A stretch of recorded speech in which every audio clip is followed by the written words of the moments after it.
మున్నూరు కాపు సంఘం ప్రమాణ స్వీకారం కరీంనగర్ గ్రేటర్ విద్యానగర్ మున్నూరు కాపు సంఘం నూతన కార్యవర్గ ప్రమాణ స్వీకార మహోత్సవాన్ని నిర్వహించారు.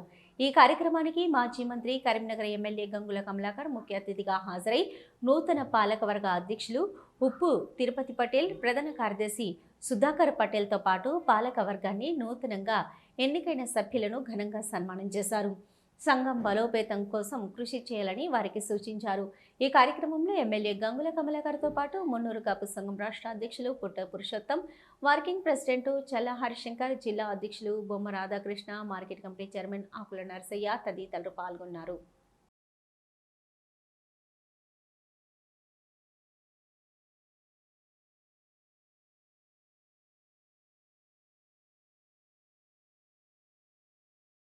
తర్వాత ఒకటి రెండు కాదు, కాపులలో కూడా అన్ని రాజకీయ పార్టీలు గుర్తించి మనకు ఆ రోజు అవకాశం ఇచ్చింది.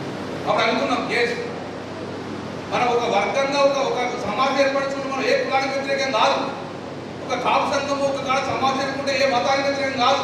కానీ మా ఉనికి ప్రమాదం వచ్చినప్పుడు డెఫినెట్గా మేము ముందుండాల్సిన పరిస్థితి వచ్చింది. అందుకే మా ఉనికి కోల్పోవద్దని చెప్పేసి ఆలోచనగా గొడవపెట్టుకున్నాం. దాని తర్వాత చేసినాం, సంఖ్యాపరంగా రాజ్యాధికారం కావాలని కోరుకున్నాం. కానీ సంఖ్యనే తగ్గించి పారేసింది. మొత్తానికి 2వ సీటు 3వ సీటు పెద్దని మనం ఆలోచన పారేసింది. సరే కొట్లాడతాం, తర్వాత నుంచి కొట్లాడుకుంటాం. దాంతో ఏంటంటే ఏ సంఖ్య ఎక్కువ ఉందని చెప్పి మీరు అన్నడుతుందని చెప్పి ఈ సంఖ్యనే రాష్ట్రంలో తగ్గించే పరిస్థితి వచ్చింది. 5, 6, 7 వచ్చి పారేసింది. సరే ఎట్లా కొట్లాడుతుంది రాష్ట్రపరంగా. సో ఇప్పుడు నేను అంతా దాన్ని డిస్కషన్ అవుతలేదు. నేను ఎందుకు చెప్పాల్సి వచ్చిందంటే ఒక కులం బలం అయితే ఉదాహరణ చెప్తాం. స్వాతంత్రం వచ్చి 1947 తర్వాత 1947లో స్వాతంత్రం వచ్చాక కరీంనగర్ చరిత్ర ఎగ్జాంపుల్ అది కరీంనగర్ చరిత్రతో ఏ రోజు కూడా ఏ పార్టీ కూడా మనం టికెట్ ఇవ్వలేదు.